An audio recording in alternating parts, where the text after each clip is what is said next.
ready-made playoffs here, I believe. Players like Fury Hunter, I think, got the win for playoffs. Okay, well, I think we're going to get into this, so let's have a look how this goes. Not sure entirely which deck these players are going to start off.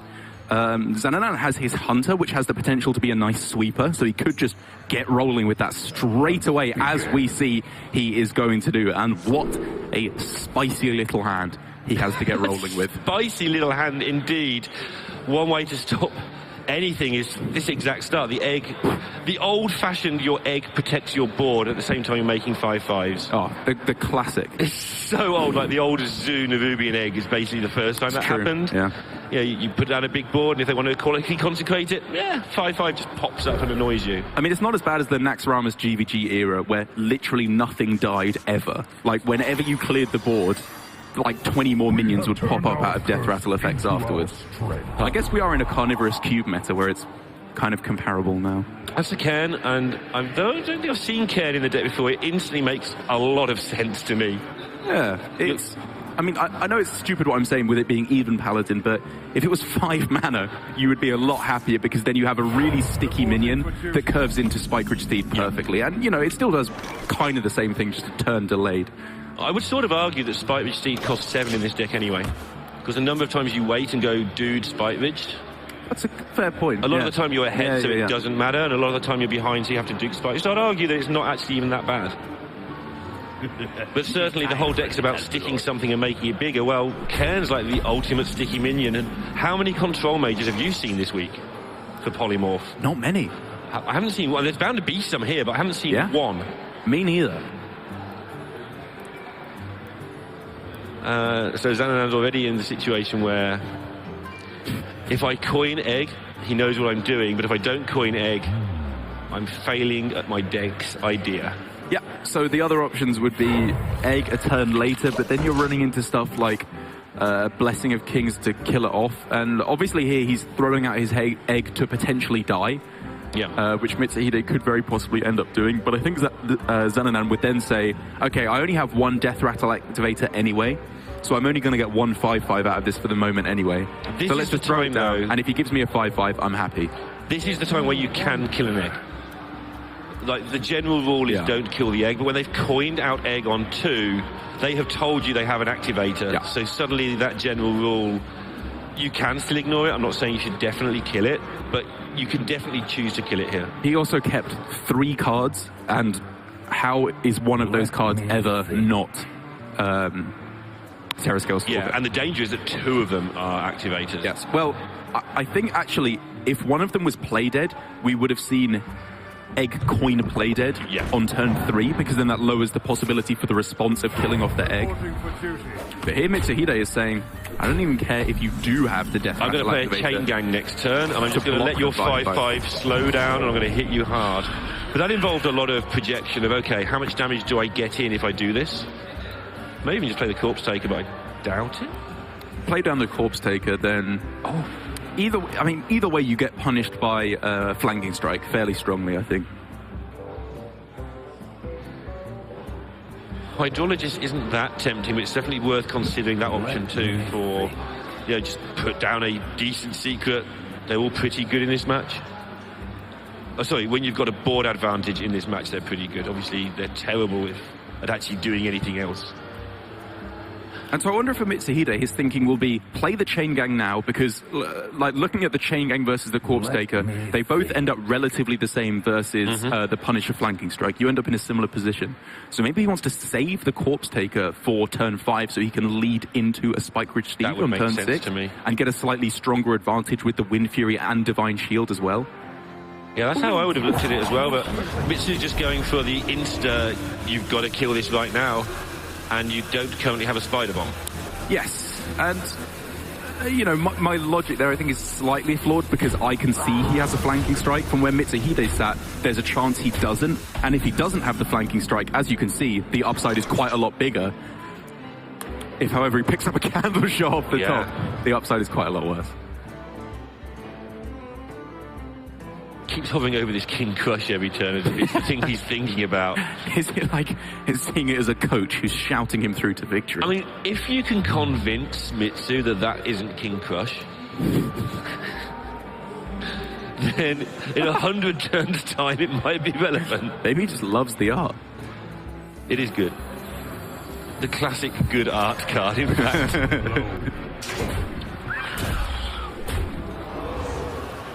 Playing nice and steady, keeping the flanking strike for a rainy day. Because something you pointed out yesterday, if the Paladin loses the board, it can sneak back, but it can't get back quickly. Yeah, it doesn't do what Odd Paladin does, which is corridor creeper, hero power 2/1 drops, and you just have an insanely big board in like, one turn. Here's a dude and a Spike Steed. Yeah, that's all right, but it's not the board. Guy plus hero power. Because, like, Odd Paladin and Even Paladin are so different. Odd Paladin is like a crazy wide flood deck. Even Paladin is just a curved deck where every other turn you just get a free 1/1.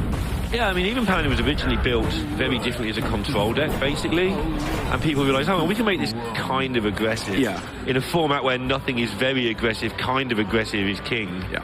Or, I'm sure that's the phrase, right? Sure. This King Crush.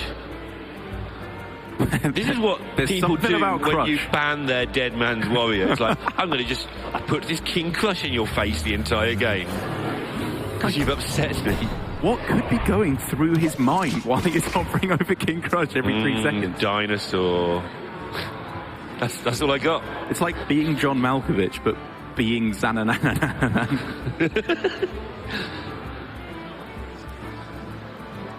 This, however, is where you'd rather be playing the Even Paladin than the Odd, because a 3/8 doesn't just completely ruin your day. Let me think.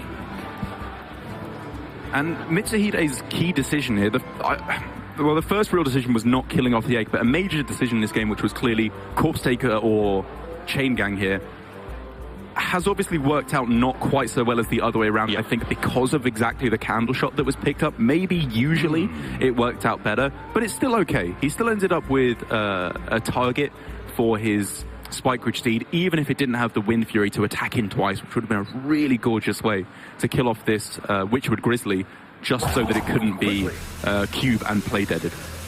I don't know why he's taking so long. There's so many options here. Cairn into next turn Spike Ridge is massive.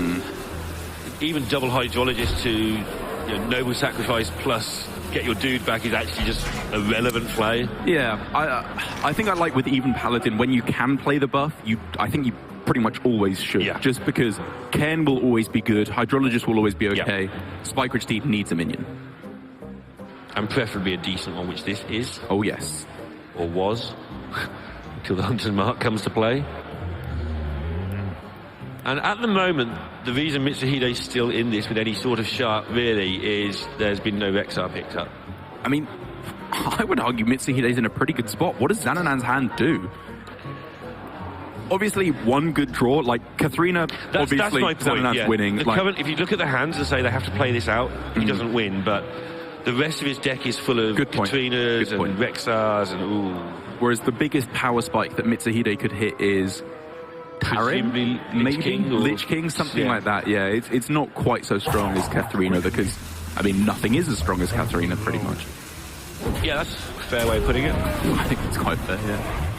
And he's not dying anytime soon, Zananan, either, so he's going to get more than... When I keep on about the rest of his deck is strong, it's not like he's got a top deck next turn. Yeah, he's got plenty of time to be finding those good draws. He does, however, have to find Katharina before any more beasts come out, because he now will only have 2 beasts left in the deck, I believe. Although the Grizzly will be big on its own if he draws it. Good point. Yeah, good point. Decent minion. But yeah, you're right. If you want Katharina to actually be a decent card, you've got to draw it soon. That is what I always forget with recruit effects of any kind, is like... It's still a minion that they put in Hearthstone. You can just play it. Yeah, recruit is just the icing on the cake. The way to cheese it out, exactly. Or like when you draw Wind Fury Harpy with the Corpse Taker, like, yeah, it's bad. It's actually fine. It's a card. You can just play it. I hate that card with a vengeance, but when I play the deck, it's like, this card is fine. Yeah, I just killed them with my Wind Fury Harpy. It doesn't happen often, but when it does, do those victories What you good. often find with it is you play it on 6, and it's a 4/5, and it's a bad minion, but it's so terrifying because you could have a buff in hand. Yes. That they end up spending their 6 or 7 mana awkwardly to kill it. Like if they polymorph it, what's the rest of their turn? Yeah. There isn't anything. Exactly. So it matches their turn, and it comes back to you, and you can play a real Hearthstone card. Yeah, well, if they polymorphed it, it's the same as any other 6-drop that you could have played. Yeah, exactly. As Mitsuhide is still just carrying on, obviously, with developing the best he can and hoping that nothing all too spicy comes down from Zananananan, because while his hand at the start was tremendously powerful, as fairly often happens with Death Rattle Hunter, when you don't find one of the 2 or 3 power cards, it starts to fall apart. Yeah, and this is where me saying he isn't in a hurry to draw a good card off the top of his deck. This has now changed. He is now officially in a hurry to draw something good from the top of his deck, because this Cairn is going to be a big nuisance for quite a while now. And for Zananananan here, this was a gorgeous play around Redemption, but a really miserable play around Auto Defense Matrix. And when 2 top players play like this, the did he, didn't he is just so complex. And what would have worked out worse there? Like, say he decided to play around Auto Defense Matrix instead and had Flanking Strike 3-3. Or maybe he thought it could... Oh, because he attacked into the Corpse Taker when it already had Divine Shield. And he thought... Yeah. But it doesn't activate, obviously. He's figuring out what could have happened there. He thought he played around it perfectly. Yeah, when I first saw that happen, it was like, this is weird, but it's fine. It doesn't trigger if it can't. So he should have... But he wants to play around Noble Sacrifice as well. Yes, but if he'd Flanking Striked the 2-2... Oh, no, because... Oh... I think Flanking Strike the 2-2 should have been his first play that turn, either way, because then if it's Noble Sacrifice... Oh man, that is very, very confusing. That is a really difficult turn to play around everything. And unfortunately for Zananananan, he thought he was playing around everything, but the card he was not playing around here was the Auto Defense Matrix, and that is the punish for him. He is falling severely behind here, and he needs something pretty miraculous to pull this back. That is not it, and it's just over. That one misstep for Zananananan, not quite understanding how Auto Defense Matrix procs lost him the game. Going to 1-0, it isn't just the 1-0. You said he's finding himself falling a long way behind, not just in the game, but losing that Hunter that we were talking in terms of, is it going to be banned, is now an absolute godsend for Mitsu. Which means, for Mitsuhide, I would guess he thinks his best deck against Hunter is the Even Paladin. Do you think that's fair to say? Just having a quick scan. Yeah, he thinks that's the best matchup. So he queued that first, I think, probably expecting the Hunter. I think this was Mitsuhide trying to snipe off that Hunter right at the start and doing exactly that. Yeah, and that's a good call, because there's 2 ways to go with your sweep deck. You can either try and sweep with it straight away. Yes. Or you can find which of your decks you just want to throw in the bin, and if it happens to run into the Paladin, you're fine. But it went his way, and you find that with the super experienced players like Mitsuhide, not just the ones we talk about who play a lot. They have that next level thinking, and they tend to only bring it to the stage. Yes. You tend to wait until the guy's a bit more scared of doing a silly ban, and then do your thing. Because, hey, it's just another day at the office for Mitsu. Yeah, pretty much. For a lot of these players here, it's like when you see Casey getting destroyed 3-0 and he's just laughing most of the way there. He had a ridiculous day yesterday. Yeah, I mean, you know, he knows what's up. I was going to say he's lost a couple of games at Hearthstone. He's won a couple more than he's lost, I would say. I think it's fair to say. A lot more. But most of the important ones that we've seen, he hasn't won. And that's not the usual thing because of nerves either. It's just he hasn't won them. It's a small sample size. Just one of those years for Casey. Zananananan here going for the Even Warlock instead of the Togwaggle Druid. And I have the suspicion that if he brought the Malagos Druid instead, he would line that up first instead of the Even Warlock. I might be over-exaggerating how favoured the Even Paladin is here, but I just really like this matchup as the Even Paladin. I feel like it's so different to Odd Paladin because you just curve out really nicely in this matchup. Every single one of your minions is difficult to remove in the form of Corpse Taker, Glass Knight, even Crystal Smith Kangol, all these little guys that get in for chip damage. And then if they don't remove them, you play Blessing of Kings and the game's over. I hate the fact that this is a good deck. Because it's not. It's just some good cards in a deck. Yeah. And it works absolutely beautifully. It's not one of those sort of finely honed killing machines like, say, Cube Lock or something was, or Mali Druid. It's just, here's my good cards. Please try to kill them if you possibly can. And now for Zananananan, obviously trying to curve out as smoothly as possible through to a Mountain Giant. Kind of an interesting choice here, as well, really doesn't want to be playing the Ooze against a deck that has obviously Valonir and True Silver. We're going to be considering the Sun Fury Protector because obviously it can test the board very nicely on this turn, but it could have a lot of upside later on. The thing with the Mountain Giant is it doesn't race very well and it doesn't trade very well. I mean, you might say, what? It doesn't trade well. It kills every... Yeah, sure. It kills 1 minion a turn until you die. Yeah. It's like... And if you want to race against it, it's got Corpse Takers and goodness knows what else to chew through. It's just not the greatest... It is the greatest minion in the deck, but it's just not... I think you'd rather have a Twilight Drake. And I think this is actually a really good concession here by Zananananan to go for the Defile, because looking at the way that played out, at first I was thinking, he has 2 Sun Furies, let's just get one of them on the board. Defile will be really good later on, so hold that back. But if Mitsuhide goes Coin Blessing of Kings, which he would definitely have kept if it was in the mulligan, and he kept a couple of cards, then you can't play Giant, because you're taking 5-6 damage a turn, which is way too much, and you're just going to lose. So I think for Zananananan, playing the Defile there was a really beautiful way of setting up for being allowed to play the Giant on the following turn. But is he? I mean, well, everything you said I agree with entirely, but just the way things have actually worked out, the fact he drew the second Giant, and he's aware that... Yeah, I think he's aware how this looks. I think this can actually bluff that the other Giant isn't in hand by playing the one he's just drawn. The way he played the last turn didn't look like I have a Giant sort of play. Really? Yeah. I think it did. I think clearing the board means I don't want to be taking damage because next turn I can't be reactive. Next turn I have to be proactive. It's an interesting thought though.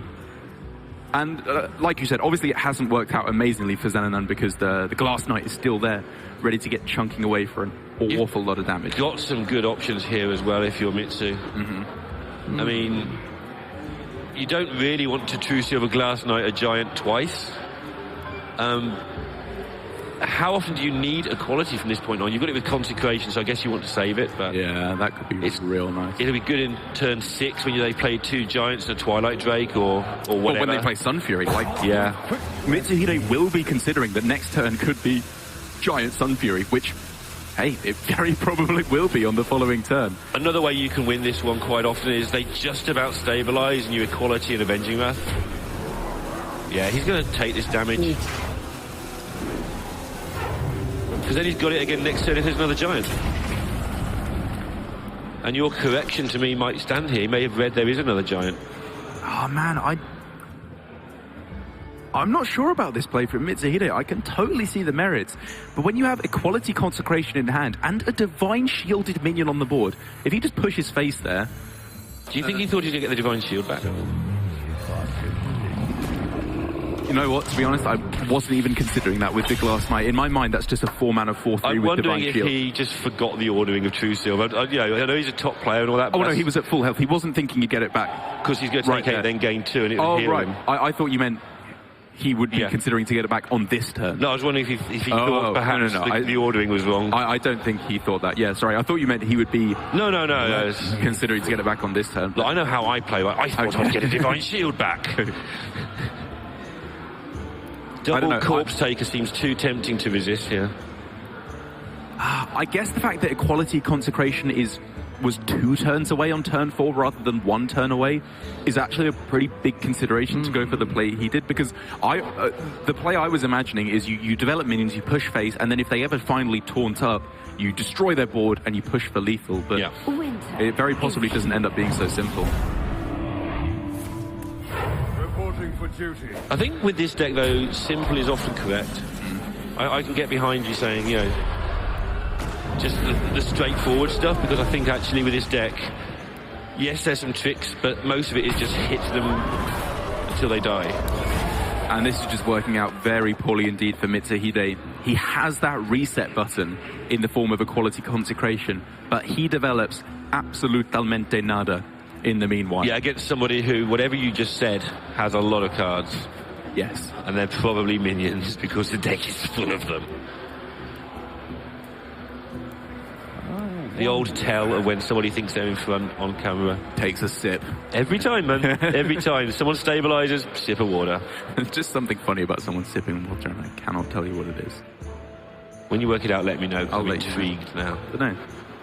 It's just like, you remember when There were all those memes about Mark Zuckerberg like drinking water, and it was just fun. Yeah, it's a good meme. I defer to your meminess quite often. A terrible idea. As Mitsuhide, clearly he sees the conundrum that we also see him to be in. If he goes for a quality consecration, that's not a winning play. If he goes for Corpse Taker, he gets eaten and he's back where he was. So he's got to save the quality consecration and find... This is going to look horrible, whatever he does, but it's the way to win the game somehow. Yeah, and this is why I preferred I was thinking more heavily, I should say, about the line where he pushed face more aggressively, because there were punishes for it, but it's an all-in play. You either win fast or you lose fast. Whereas I think when you are playing a deck that doesn't draw any cards, even Warlock is playing out these big threats turn after turn after turn, you might just be admitting to lose later on instead. Yeah, you really hate the lack of card draw in this, don't you? You and Cora. Yeah, I mean, well, I say it's a weakness of the deck, but it definitely is. We saw that with the Naturalizers of Boston earlier. I think you can play around it effectively if you play like aggressively in matchups like this. And you know, Mitsuhide didn't have the cards to do that. If he had a Blessing of Kings, amazing. He'd be so far ahead in this game. But it's been an interesting few plays, to say the least. Wonder if next turn, assuming Zanananan plays a minion, if equality and not consecration, trade your board and play a Corpse Taker is a thing that Mitsu can do. Again, assuming Zanananan plays a minion and it's roughly the same as it is now. Whoa. That's the eye for an eye. Because we have to see what he took there, and that's painful. But Zanananan was ready for that. That's pretty sick. Yeah, that's a pretty nice outplaying to potential Avenging Wrath as well as the boards. Whoa. As now for Mitsuhide, this has worked out quite a lot better, because a quality consecration now pushes 4 damage to face. And doesn't force an answer, but you've seen the Dread Infernal, you've seen a Defile earlier. This has turned things around for Mitsuhide pretty beautifully. I think a lot of players last turn would have just slammed a quality consecration. I would have lost this game a couple of turns ago because I wouldn't have been able to find any route to maybe get into it. As I think Zanananan looks to be going for Hellfire Spellstone. But do you want to Spellstone first and actually gain some health? Oh, you kill the 1/1, you're fine. Yes, you do it this way. Spellstone 1/1. You're fine. You wouldn't get any lifesteal if you Spellstone. And by fine, I mean absolutely terrified. Very scary. And now Zanananan has that empty board, and it's his turn. He has initiative. I thought it would be impossible for him to gain initiative again in this game, but he's done it. And Zanananan wasn't for lack of putting pressure down. I think he's put down just the right amount of pressure to force that equality consecration. Yeah. If needed, he had to put something down. But look at his hand. He has kept back reload. But he's just going to die if he's not careful. Because, again, Zananan's undoing has been secrets. That turn, he did not know how to play around that secret. He was, what if it's eye for an eye? What if it's auto defense matrix again, and that messes me up when I go for a trade? There's still things here, though. Zanananan can play Twilight Drake and Swamp Ooze and buff them. Yeah. And Zanananan is still totally in this game. But he would love to get this Homunculus down here ready for getting it back again next turn. Tarim is so sick, though. He needs there to be a next turn. Maybe you Spellbreaker Swamp Ooze and put them both up to get rid of that Divine Shield, so this thing can't hit you twice. Sorry, the Wind Fury and the Divine Shield. So just turn it into a minion, so you're probably not going to die. But he's got to see what mess he's in. He doesn't know the hand. Twilight Drake's a more obvious card to play because it's just got a massive health total. Okay, it sets up for next turn. This is the turn Mitsu needs to get it done, or things could start reversing on him. So now for Mitsu, the amount of damage that's available, he's got 6 that can go face, I think, on this turn. Xander's a bit quick to get on that concede button. He does not like what he's seeing, because, I mean, Mitsu has power plays on this turn. Yeah. Just Tarim on its own completely swings the board back in his favor. He needs far 10 ahead mana, now. and he hasn't got 10 mana, though.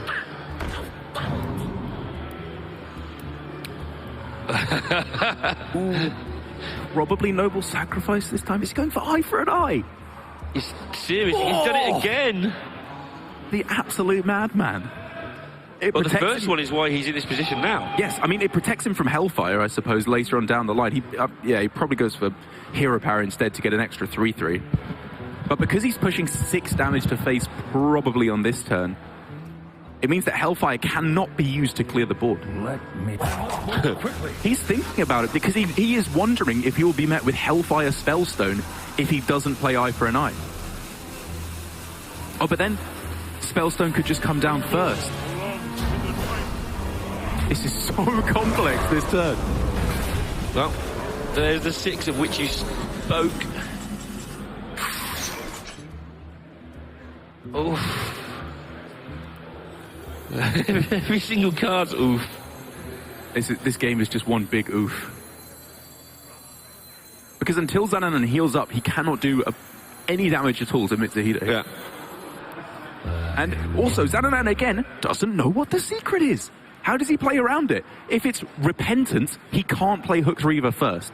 Yeah, he's already had an accident.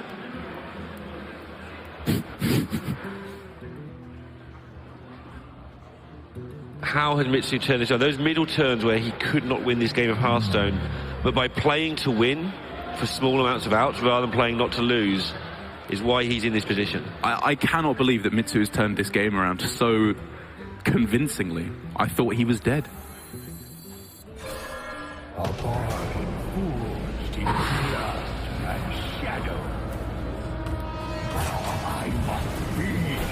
That's just the end of the game by a million miles.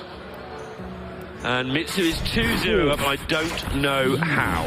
Gorgeously done there by Mitsuhide. I mean, there were so many other decisions in that game that influenced it, but the holding back of the Equality Consecration was such a lovely play because he realized exactly what I was talking about. He needs initiative. Board clear isn't enough. He needs to be the one attacking face there. And even though I'm not even calling his killing off the Mountain Giant on turn 4 wrong. Right. It was a very conscious decision, and it worked out for him very nicely in the end. Yeah, it did feel like it put him in a tough spot, but he also kept back a Corpse Taker when he made that hole. He just did nothing for a turn while he set up that equality. So he had something, if I ever clear this board, I have a thing that is worth putting on the board. Yeah. Some news I think most people watching will be very excited to hear is that Tyler is 7-1. Hey. So he is top 16. Nice. His results have just 180 since about the middle of the year. So he was sort of constantly getting good positions and just not converting, and now he's just going to Worlds twice. Sick. yeah, he's nearly twice at least. Yeah. He's almost certain doom for them. Yeah, not out of the tournament, but looking very grim indeed. As now for Zanananan, you may be wondering which version of Druid this is because all of the cards are in pretty much all of the versions of it. This is Togwaggle Druid for Zanananan, which I think hurts his chances up against the even Paladin. You've just got fairly strongly. Like you've got no fight back. Yeah, actually, I wouldn't describe it as you have no fight back. I would just say the extent that you need to get lucky in your early turns and get a really good draw is like you have to get even luckier than in Malagos. In Malagos, you can get a decent hand, a good enough hand, a bit of ramp, maybe a tyrant to keep the board stay even, and you're in a good spot. Because you can close out the game with a big Malagos lethal. Yep. Togwaggle Druid, that's not a possibility. You have to go even crazier with your starting hand, I think, to have a chance. It never ceases to amaze me, and that's because the deck is really hard, how little room you have to win in Togwaggle, other than against aggro where you shut them down and you find a way to kill them. The room to maneuver is so low in Togwaggle if you're not a top player. You can just have no alternative win condition sometimes, so you have to find a way to make your real win condition actually happen. Yeah, I kind of agree with you that a lot of players can't play the deck well enough to utilize multiple win conditions, but I think if you are playing at the absolute highest level, which I would argue Zanananan is a very strong Druid player in particular, Togwaggle in particular, he will be able to utilize the weird different win conditions. Like, for example, how in the Druid Mirror, very often you just ignore the Togwaggle and Azalina is your win condition because it gets you more value up against the decks that draw a lot of cards. You just go for naturalized Togwaggle rather than Togwaggle Azalina. There's a lot of different ways that you can go about it, Particularly against even Paladin. None of them feel very good. Your let's clear all the boards until I win doesn't work. It doesn't work. There's infinite boards.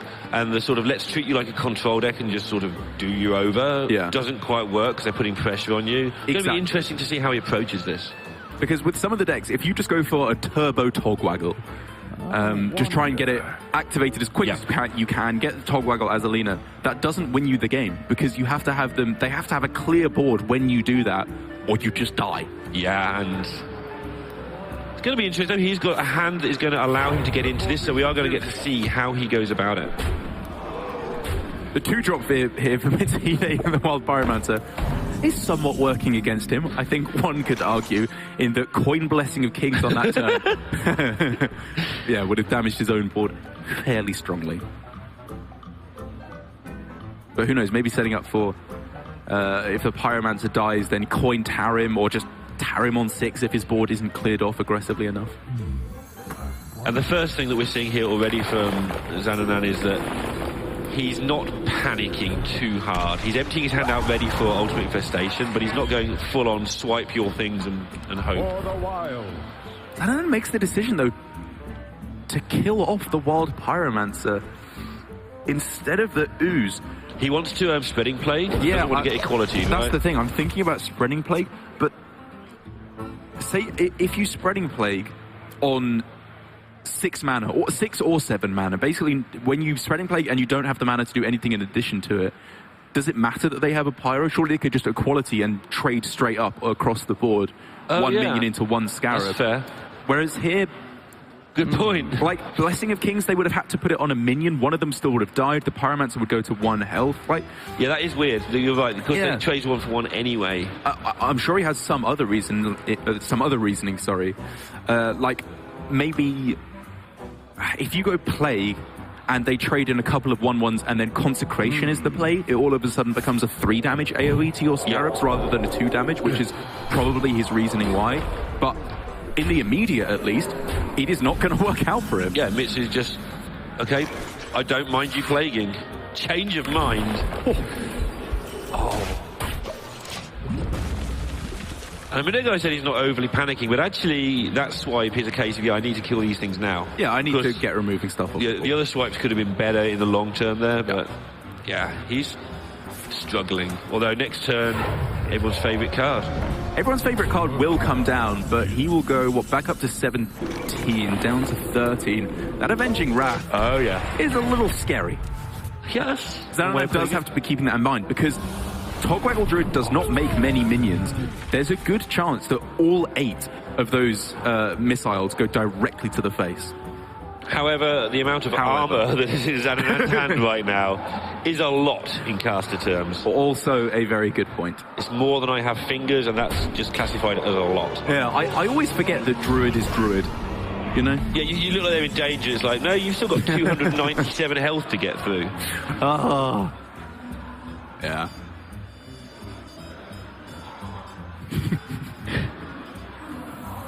Druid is the only thing we're allowed to say that's PG enough for broadcast. Yeah, there are many other things I would like to say about Druid, but we'll keep to myself. We try to be fan favourites. We know what you guys think. Alright, so suddenly not looking too terrifying. Yeah, Zananananan is stabilised for the moment. However, he's going to have to keep stabilising. Yes. It's not like he can keep this pressure on like Malygos. This is the difference you were talking about.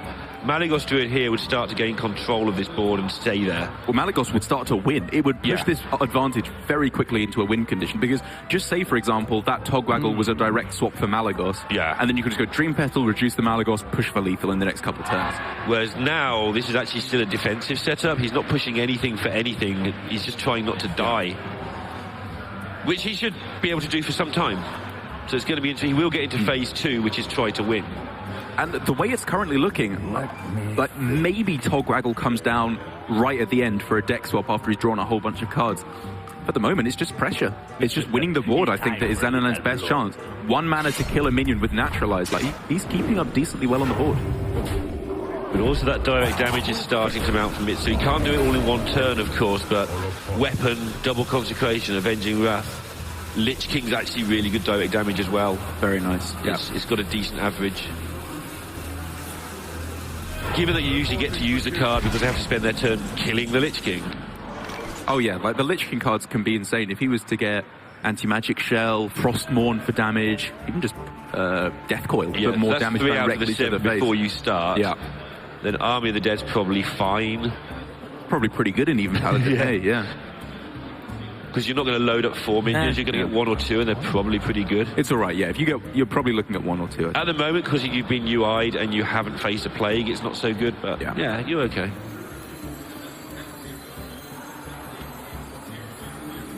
And all the time, Zananananan is just buying time, and he is getting through the deck. That is obviously the important part so far.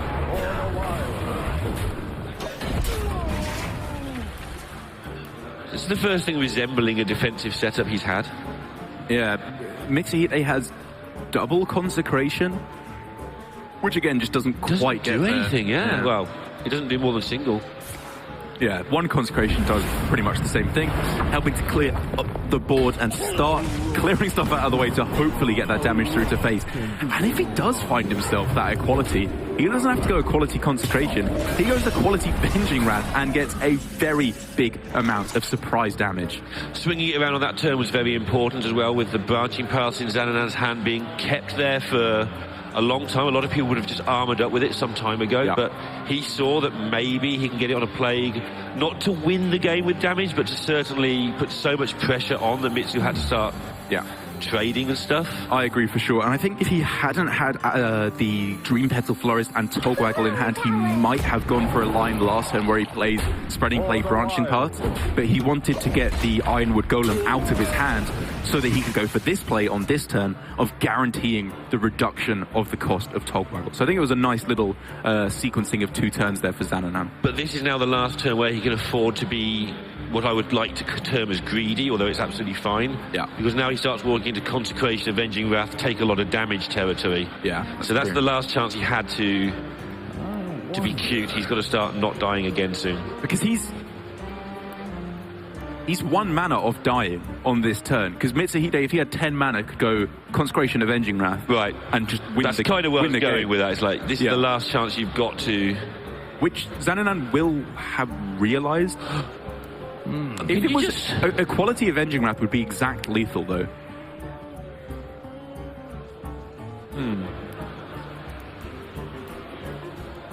6. Yeah, Avenging Wrath. Missed Lethal should be in chat by now, because Avenging Wrath 1 to the minion and 6 to the face would actually win the game. So yes, chat, you were right. Mitsu's just missed Lethal, but probably not one you should go for. Ooh, oh my Death Coil goodness. is lovely there for Mitsuhide. And even as well, we didn't even comment on the Acidic Swamp Ooze that's been picked up there. Obviously doesn't have to come down this turn with the Twig being on 2 durability, but being able to come down next turn in combination with Death Coil and Avenging Wrath, or, well, I guess if you're going for Death Coil, Avenging Wrath, you're probably winning the game. But no matter what, it's a lot of damage. Yeah, and you're sitting pretty as Mitsu now, because this Naturalize is going to help you so much, even if your hand isn't the good hand you have. As Alina, though, turned it into a pretty close race. And also, as well, for Mitsuhide, I absolutely love the decision to leave the Dream Petal alive. Against Togwaggle, often 1 reduction with Togwaggle is the same as 2, or there's very little difference in between. Yeah, so that, I really like how he played that branching path there, because that's put him out of range of realistic deaths here. Allowed him to use a Naturalize late, also allowed him to get the armor when needed, but he had so many options for so many turns because of it. Yeah, I was just trying to count up lethal with like Consecration. I've had a go at that one while you were talking a minute ago. It is close. It's getting there. But it's getting close to losing as well. Not losing, but getting close to being comboed, so he's got to make sure the board is kept. That's such a big distinction. It's getting close to being comboed, not being close to losing, because Mitsuhide has a hand that could win the game. He doesn't need anything from his deck. Yeah. Obviously, the double reduction from Zananananan is pretty huge now, actually. While I was saying usually it doesn't matter, and I think the 4 damage to face was the right way to go. 1 mana Togwaggle, 0 mana Azalina means he has a lot of mana left over to play Mitsuhide's cards. Exactly. Turn 1, Bosh. Well, Good luck. That's a 1 mana 5/5 is what you've just played. I also would play that.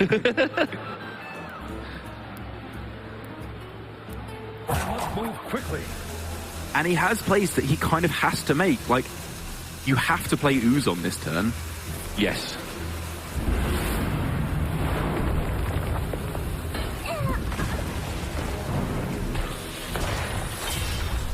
Okay. Reporting for duty.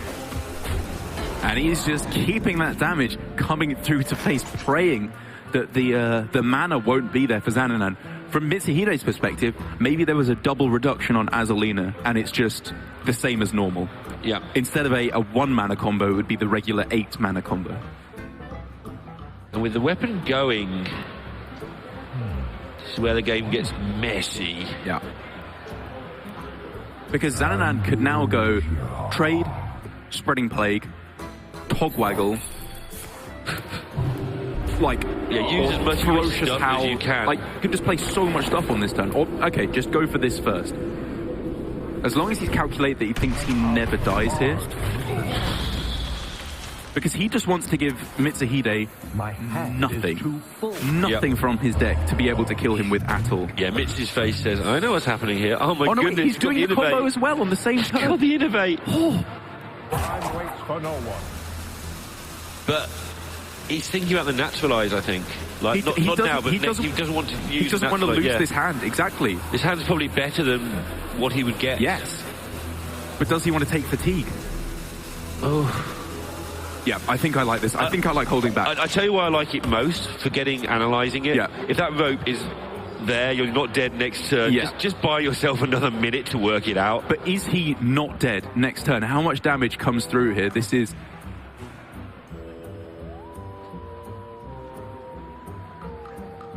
It's not lethal. I don't think lethal's been around for a while. It's been very close, barring crazy Avenging Wraths, Theo-esque ones. But it's getting stupidly close. So close here. Yeah, closer than I expected. I knew it was sort of close-ish. But now this turnaround... Zananan's play now to not go for the combo last turn means he can go Malfurion. He can get a Naturalize in there as well. Yeah, and the Naturalize, I think, was the thing that swung it at the end there. And now bad things start to happen to Mitsu. This game is so close. You can even go Innovate Hero Power first. Oh, after, yeah, it doesn't make any difference. See what you get. This is insane. Mitsuhide doesn't have the mana to swap back and go for a YOLO Avenging Wrath, because even though Zananan will take 2 damage off the fatigue...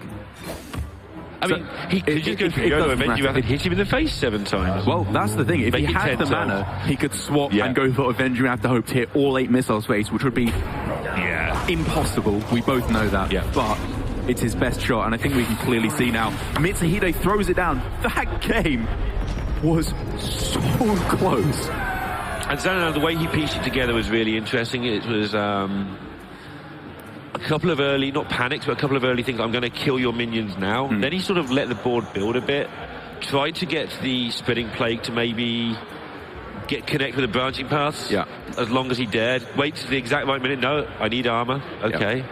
And then find a way to win. Obviously, he hit the double flourish, which is nice. Right.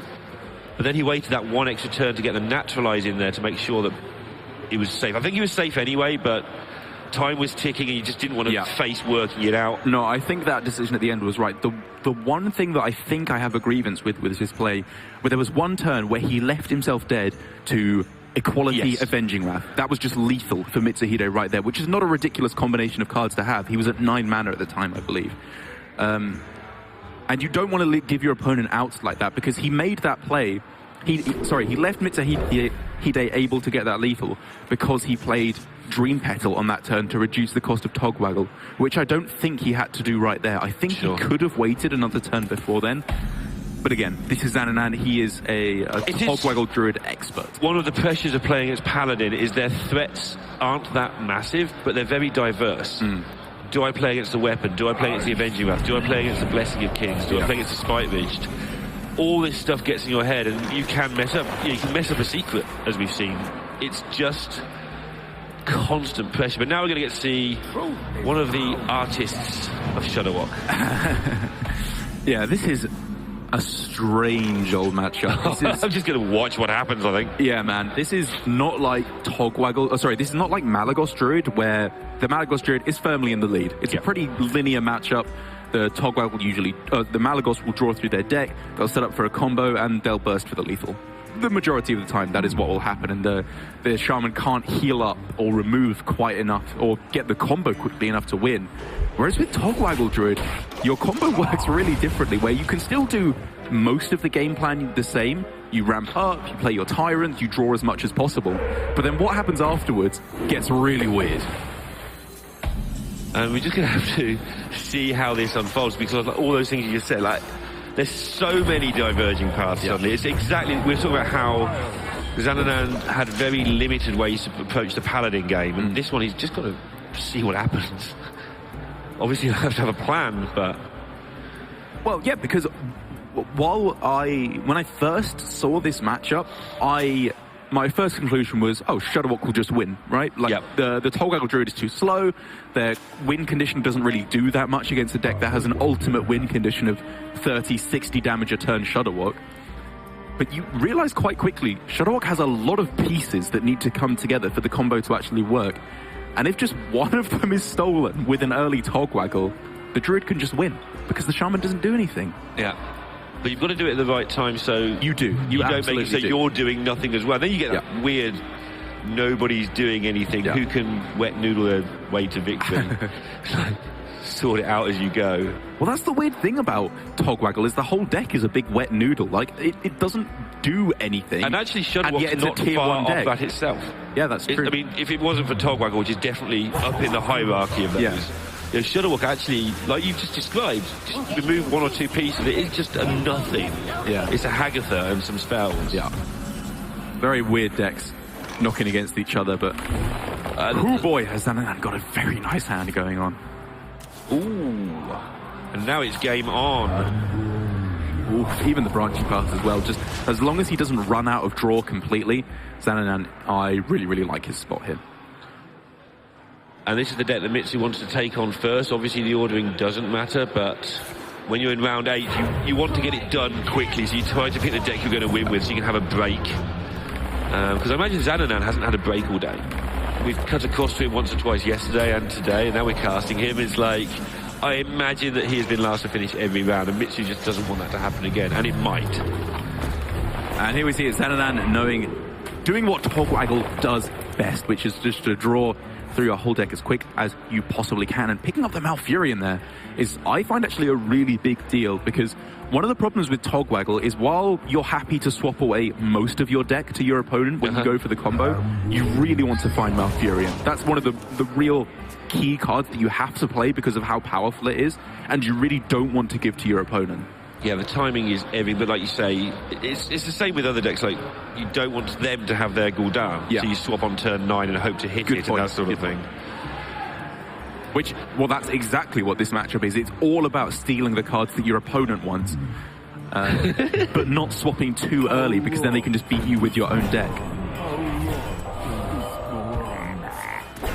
As we can see here, while you were talking about Shudderwock being a little bit of a nothing deck until it gets the combo, Mitsuhide is saying, no, my friend. This is what Shudderwock does. It just powers up on the board when you hit Kaliseth. I mean, Shudderwock's nothing is definitely significantly more aggressive than Togwaggle's nothing. Like, it can actually hit you sometimes. Yes, I agree, it can.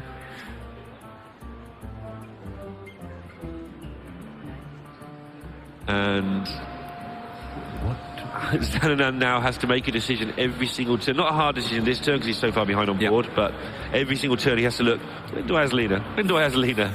Worth pointing out as well that Mitsuhide, despite having played a Manatide that I think drew 2 cards, Electra into Farsight, he's got a very small hand size, which is a good thing. That's something to be praised for, because it leaves him less vulnerable to the play of naturalized Togwaggle, or even just one naturalized plus Togwaggle, which obviously then doesn't leave space in hand for the King's Ransom to be thrown in there as well. Yeah. And Mitsuhide still has draw, he's still got the Farsight.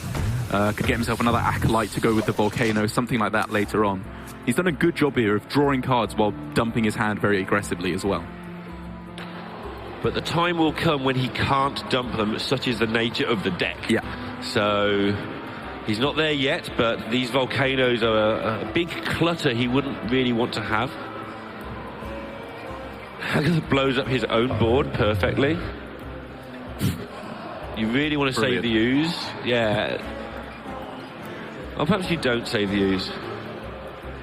No, you can't do anything else anyway, so if you're going to do that, you just dump the Ziliax instead.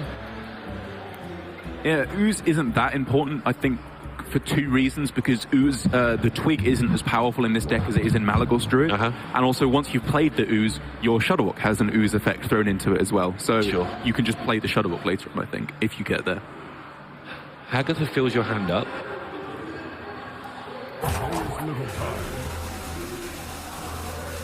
Yeah, this is a weird choice for Mitsuhide because none of his cards really do much of anything, but picking up Zola there. Okay, I'm just going to have all this good stuff. That's so nice, and I love the decision here for Mitsuhide to not hold back the Zola.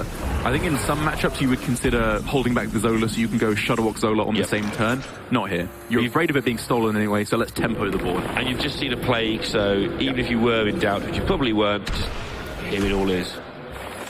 And Zananananan getting exactly the card he wanted, which was literally anything he could play that didn't give his opponent cards in the form of Naturalize, and getting that Ultimate Infestation rolling. He is turbo drawing through his deck, my goodness.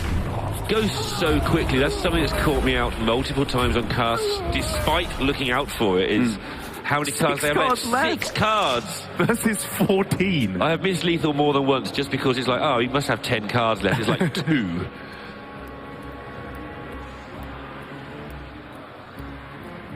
Oh, Spreading Plague. How you stodge up boards.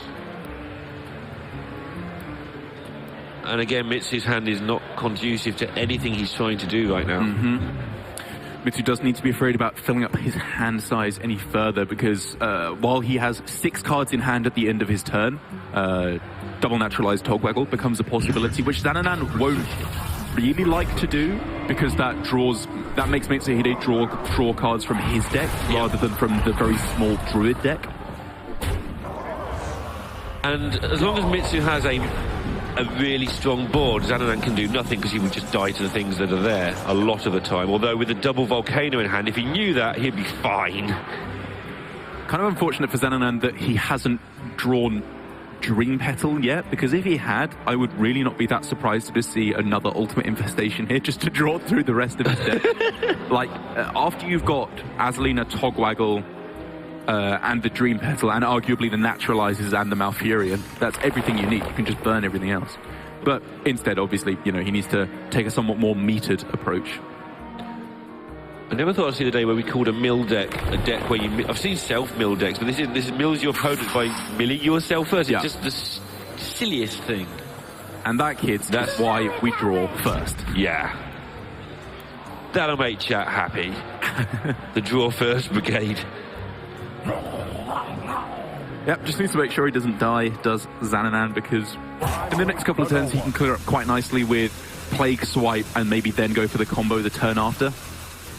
Trying to work out how devastating a Shuttlewalk is here if the board's got enough slots for more Shuttlewalks. Because there's been a lot of chain gangs played. There's only been 2 so far, I think, and there's a third one in hand, obviously.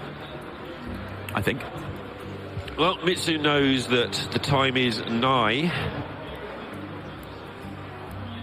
And he just has very few options. Yeah, I mean, look at how his aggression plan has gone. Zananana's however much health, 41 health, like that, 51 health, that doesn't win. And you're about to give him 2 Volcanoes to blow your board up with on top of everything else. Yeah. I mean, Chain Gang, Lifebringer, probably Totem, shut your eyes, trade off, hope it goes away. Yeah. Hope he's missing a piece. That feels really bad. Hope it's a bluff. Because I was saying Zananananan probably has to go for Plague plus Swipe next turn. It's looking more and more like he actually just won't have to, because Zananana's going to trade... Mitsuhide is going to trade away here. He's got double Naturalize on the following turn. Okay. Like, he just zaps both the chain gangs here after he swaps decks. No, I think Mitsu's calculated he can't win, so he's going for some crazy cards that help him win. Turn these into legendaries, and they're all King Crush. Yeah. That's why he's done it. It's because he knew he couldn't win by natural means. Yeah. So he's just going for just the world's biggest luck box life drinker play. Then not even bothering to play the Malfurion. He realizes he is so far ahead that as long as his opponent doesn't have Grumble or Shudderwock, which he now knows Mitsuhide doesn't, the game is over. And I guess also you haven't given your opponent a Hagatha. I can't think of... Mitsu's seen a line where in the perfect world he somehow wins this game. Generate a Shudderwock. But how? Minion, generate Shudderwock with Battle Cry. And generate Grumble. Okay. Maybe win without Grumble, just about. Oh. Okay. Okay. We're in the world that you have to enter at this point of a cast where one player has lost. You know what, Neil? I'll play along. Cool. How about you get Unstable Evolution, every single one goes into a charge minion. Oh, what, that like OTK combo that someone theorized where you like... go Stone Tuskball, Bluegill Warrior, Wolf Rider, Stormwind Knight, Doomguard. Yeah, maybe he's going for that out. But first we've even got to get the Unstable. And he's got one minion to draw it with. I know. I want this deck to be on the other side. That will solve the problem. Yeah. Gets to draw a card. Maybe that's the minion. That's another card for his nonsense I'm talking about. I think he's given it up. Yeah. It wasn't Shudderwock and it wasn't Grumble. He knows that that is pretty much going to be it, which means Zananananan taking such an important victory there. Bring it up 2 games to 2. Whoa. Very important there, which means now it's just Mali Druid versus Togwaggle Druid, which, oh my goodness, is this a difficult matchup to be ending on for both of these players. Yeah, especially as it's important. I think Togwaggle Druid players think they're favoured. I don't know how to word that anymore. From the best players in the world, like Hunter Ace, Purple, Noblord, I hear wildly differing opinions, everyone I ask. And you mean wildly different. People like Purple are like, you don't lose this game. That's always the thing. No matter what side you're on, it's always, you never lose. If you play right, you never lose. And I know some of them are correct. I am certain that a lot of the stuff I'm going to say in this cast will not be correct. Yep. Because this is probably one of the most complicated matchups that we have in Hearthstone. I think it's the hardest sort of common matchup. Yes, that's a good way of the one that you still can't learn it if you play it a million times because there's so many intricacies, and if you mess one turn up, it's just ferociously bad.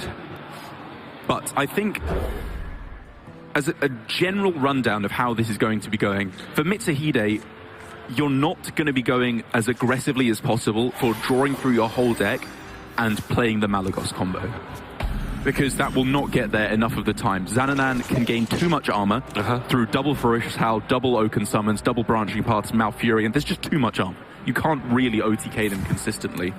And so the the Malagos Druid, I think, wants to stay even on card draw is the idea. If you can, you don't draw more cards than them, you don't draw less cards than them, you stay the same, so that when the Togwaggle Druid gets through to their end game, they can't...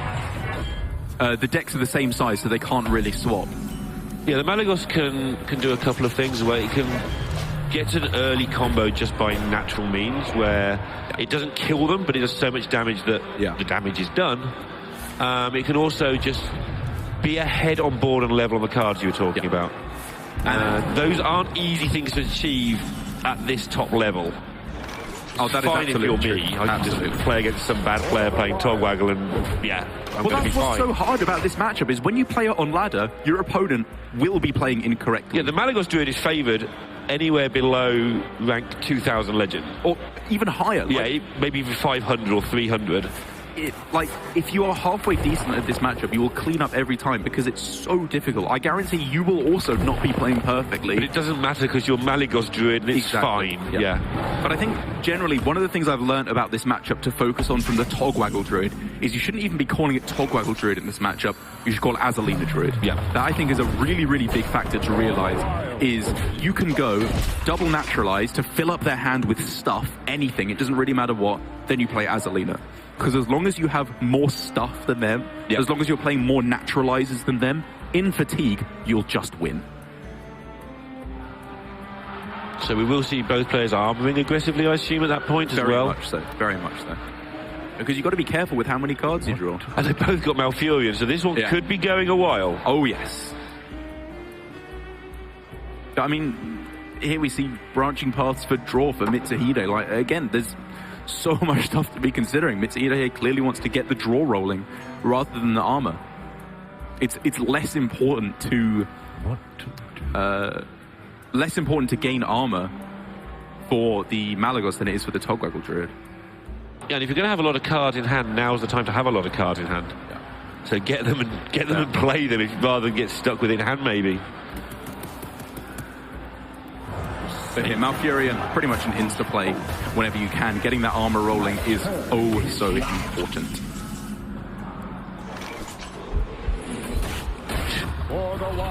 Instantly goes for the swipe, even before he sees what Mitsu selected there, because he knows what he's selecting. I mean, these Ironwood Golems are putting in some pretty serious work. Again, we're talking about how much armor the players have. These are going to make sure they're at 0 for quite a while for Mitsu.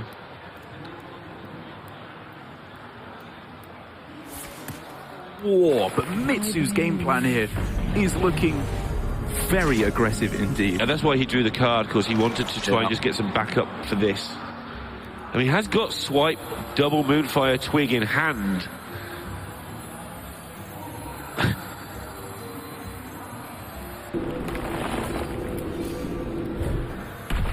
And this Naturalize is very two-edged. Yeah, it's not working out well. And Zananananan, I think, is okay with playing out the Naturalize there. The main thing is that Mitsuhide needs to dump his own Naturalizes before Zananananan can Azalina them into his own hand. Because if the Togwaggle Druid plays Azalina and copies the Malagos Druid's Naturalizes, that's when they basically never lose in fatigue. How terrifying is this Flourish, though?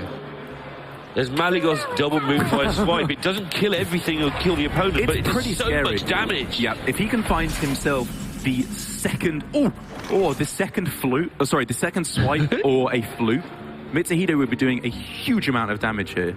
Talking of huge amounts of damage, though. That armor gain that is afforded to Zananananan through the branching paths is so important to find. Yeah, but you've got to keep an eye on health total as well. Oh, absolutely. Because if Zananananan got 4 minions on... No, the other way. Oh, right. Oh, okay. Yeah, the obvious way is fine, but also he's actually got like 20 damage plus a broken twig in hand with Nourish. Because as soon as he finds Azalina, hey, he can just get himself a 2-mana Malagos of his own. Oh, my. And here we go, Zananananan very helpfully for us, checking over the card counters. 17 for Zananananan, 13 for Mitsuhide.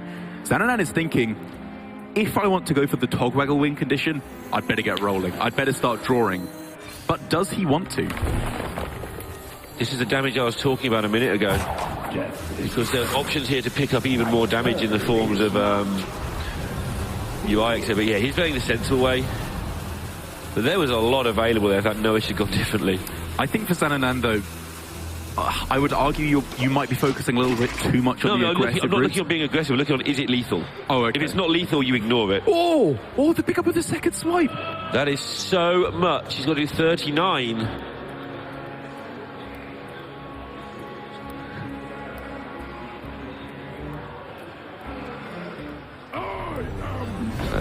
So 30? Is that just lethal? Trying to add it up. I don't think it's exact lethal. I think it's just a lot of damage. It is a huge amount of damage. But unfortunately, because there was no flute, that's not quite there. Yeah, I thought it was 30. And I thought Mitsuhide's haste to play it out made me think he might have it there. You might as well do it quickly and see if they concede, right? If you're doing it anyway. But, I mean, now this is emergency for Zananananan, because every minion that is played is going to be threatening lethal. Yeah. But we've seen already against the Paladin that doesn't necessarily matter. And Darak is so excited. I love excited Darak. This is it. This is what I was talking about. This is Azalina Druid. You just play out Azalina and try and get some good stuff.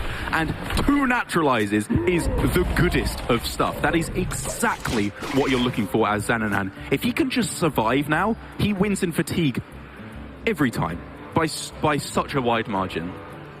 Can he survive, though? That's the question. Because he has one more naturalized, which is a big deal. That can deal with... Wait, he's got one more naturalized in hand and one in the deck. I believe, because he already played one on the Alex. But, I mean, Mitsu's got hero power plus twig. Exactly. That's a lot of damage just from... That's it. He's pushing a fair amount of damage through to face. Zananan now has another branching path, which he stole from Mitsuhide. He doesn't... Yeah, Mitsu has his own, but he's got no minions to put it on, obviously. But he will get some. This is weird. I wonder... Mitsu might end up nourishing and helping Zananan here. Because he's in a hurry to actually... Nothing in his hand does anything. Yeah. He's in a hurry to pick up some tyrants and some bits and pieces to do something. Zananan's trying to kill him the same way. And this could be the spot for Mitsuhide where you realise, okay, fatigue's over. I'm never winning in fatigue anyway, so why even bother trying? Disagrees. So let's try and draw for something. I don't think he necessarily disagrees, because you would rather draw with Nourish than you would with Branching Paths, because Nourish has no other function now, whereas Branching Path still has the flexibility to get you armor. But here we see just the fact that Mitsuhide is hero powering for attack, Zananan is hero powering for armor, explains exactly what both halves are doing here. Zananan wins in the long term every time now because he got the Azalina on both of those naturalizes. Mitsuhide wins if he can somehow push the damage over the threshold. I can't remember if he's played a Tyrant, but if he has not, he might be able to play 3 in one turn alongside a Spreading Plague in a minute. That's a thing that might be on the cards. I don't think he has. That's a lot. If this gets naturalized and he picks up a Tyrant to go with the Spreading Plague and the Flute. As Mitsuhide here is throwing down the Lich King as a lamb to the slaughter, pretty much. He knows that the naturalize is in Zananan's hand. He's throwing it down to die because obviously the Lich King card it affords you, as well as the Lich King Flute. Maybe that gives him what he needs to try and secure a victory. Well, that's not it. And that's not it. He is drawing pretty grim right now as well. And this just shows how hard it is to combo Togwaggle Druid. On like turn 10, maybe even turn 9, Mitsuhide had Malagos swipe, Moonfire, Moonfire. Yep. That kills everything. It does. With, I think that's the exactly 30 damage combo. Yeah, that's the exactly 30 damage combo. And it just was not able to get there. He's done 8, he's on 22. Like, it was close, but close isn't good enough. Yeah, Zananan wondering if he can get away with a Nourish there to get some more of the survival options, just so he doesn't die to anything surprising out of the Lich King. But Mitsu has drawn absolute tosh in the last few turns. What is there to draw, though? His deck doesn't do anything. I think, there's not a Tyrant, Like, he drew the Lich King. That's the best card in his deck by a country mile. Yeah. Summoning another Tyrant. This is okay, though. What was that? How many cards did Mitsuhide have? I didn't see, but it's not many. It can't be many. He was 6 ahead in fatigue a while ago. Right, and also, okay, so Zananan did draw the 3 cards off of Nourish earlier, but Zananan will have played 4 naturalizes by the end of this game, whereas Mitsuhide will have played 2. So that is 4 cards in Zananan's favour. And he's naturally just got more armour anyway. Yes, he has more armour cards in his deck with the 2 Oaken Summons as well.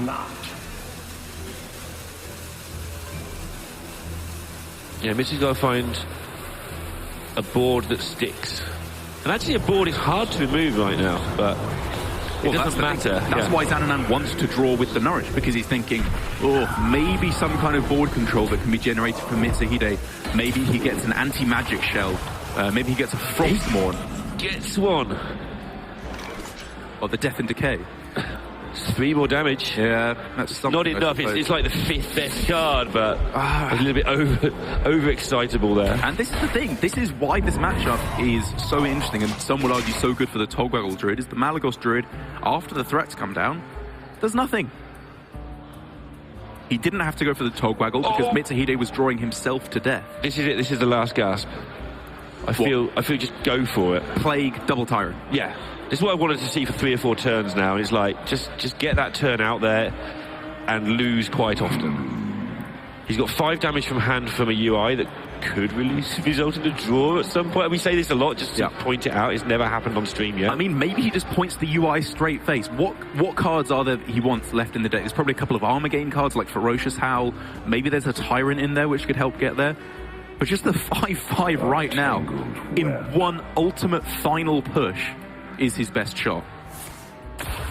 He ends up going I've wanted to see this for a little while. Yeah, it allows you to hero power as well. You're obviously not fatiguing quite so much.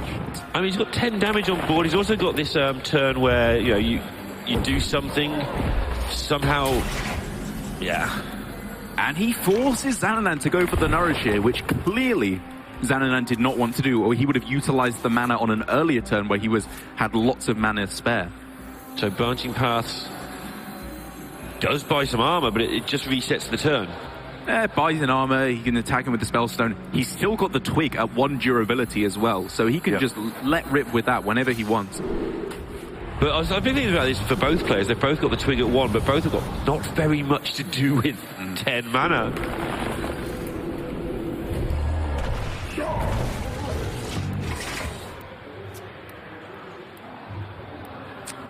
Up to 20-9, but pretty much done for the armor now. There's that Ferocious Howl, obviously, but... And I was thinking about what Zananan is saving the Twig for, because when Togwaggle's still in play, there's all the little tricky plays you can make, like playing the King's Ransom, breaking the Twig, then playing UI to like draw cards from your opponent's deck. But Togwaggle has left the game because it was Azaleena'd away when Zananan destroyed his own hand in favor of coppering Mitsuhide's hand. So I think it's just like a panic button is the Twig now. If anything goes severely wrong... 3, sorry. Oh, no, sorry. Go for it.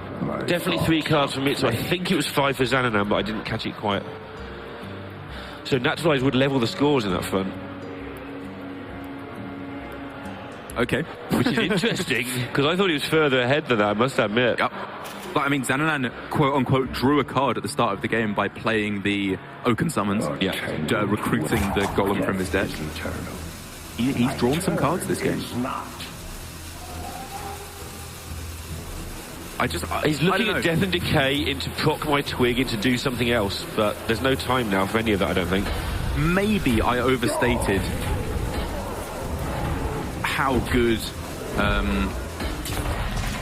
copying double naturalizes from Mitsuhide, but to be honest, I don't think I did. I think copying double naturalizes is just insane. It's really good. I don't think you overstated it either. Back you up. I hate doing that as well, so, you know. Well, no, I need you to. I am unsure on this matchup. It's so intensely complicated. But it feels to me like all the lessons I've learned in this matchup, these players, Zananan in particular, I would say, appear to be following. Zananan didn't go for the Togwaggle combo, he went for the Azaleena, that's the important bit. He got the naturalizes, he saved them for important minions. I'm sighing there, because I catch Mitsu's hand size every time, and I haven't seen Zananan once. Yeah, so the 4/4s have been extinguished, but the naturalizers are still there. My thoughts are plagued. And I get the feeling that Mitsu doesn't know what's left in Zananan's deck. Because if he did, this would be an easy play. I don't either, by the way. Yeah. Because either you naturalise and you don't care that you've given him a card and you hit him before, or you don't. It isn't a hard decision if you know what the card is. Mitsu does need to... I missed it again. ...worry about what... 4 versus 3 versus 2. 3 players. 4 versus 2. I'm always looking at something else when he flicks over it. Death isn't... Still looking like he wants to hold back the naturalizers here is Mitsuhide. Oh, of course, Mitsuhide doesn't know what was discarded when the Azaleena was played. Sorry, so that is the element of randomness that he is afraid of. So maybe he's thinking that Togwaggle is still an aspect that he has to be prepared for? And it's getting to the point where both players might have a chance to bail out for a draw. This could end up as a draw. It actually is a realistic on-the-table situation now. Yes. It's not very likely, but both players are going to have that bailout option if it gets really close. But what I often find is in these Druid super late games, it's one minion that makes all the difference. One player will be left with a 1/5 Scarab, whereas the other has nothing. But Mitch is going to need to be able to naturalise something, and Exactly. he didn't naturalise last time because of what you've just said. Is he, you know, we've been caster visioning on a bit, and so because Mitsu is reluctant to use the naturalizers for now, it means I think there's a respectable chance that he has to end up just going spreading plague naturalized on his own guy, just to destroy, just to burn some of Zananan's cards. I'm trying to work out if he's using Innovate, because I see a situation where he plays UI and then naturalises his own doofus. I mean, it's not ridiculous just to try and get the draw. Okay. As there we go, out of cards finally is Mitsuhide. And Zananan here knows if no other minion is played for the rest of the game, he's winning. Yeah. Because nothing will be able to be naturalized. So he will not be playing any minions if possible, which means Mitsuhide, I think if he plays any minions, will have to go minion naturalized. Yeah, he could literally go Spreading Plague, Tyrant, naturalize if he knew what Zananan's hand was. Yes. And he would be fine with that. This game, man, it's so weird. But also in his mind, Togwaggle must be there, from what you were saying, because he wouldn't expect necessarily the straight-up Azalina play. Almost out of cards. I don't know. I am struggling to think what Mitsuhide, what the missing piece is for Mitsuhide for why he didn't naturalize the Florist. I'm sure it's something obvious that to would have the been a lot of Bishop damage. Druid player.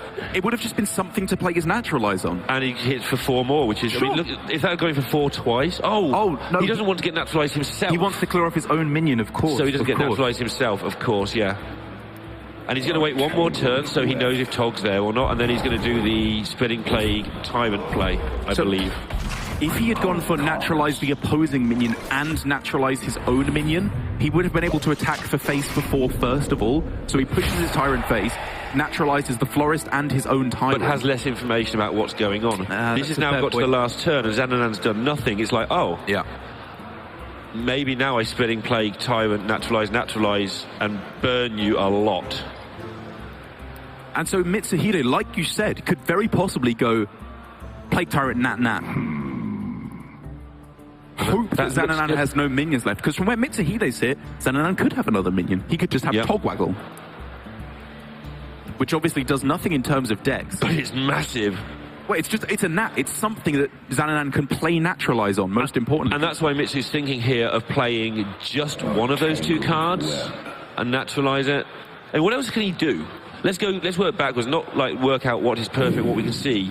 How does he win if Zananan does have Togwaggle and wants to naturalize it himself? He's going for it. He's making the play, going for the double naturalize to try and force Zananan way behind in fatigue. Zananan reaches for the concede button. He has nothing left to naturalize. He throws it down. And after what looked like an unlosable game, getting both naturalizes off of the Azalina there, what I thought was a beautifully played game by Zananan. He throws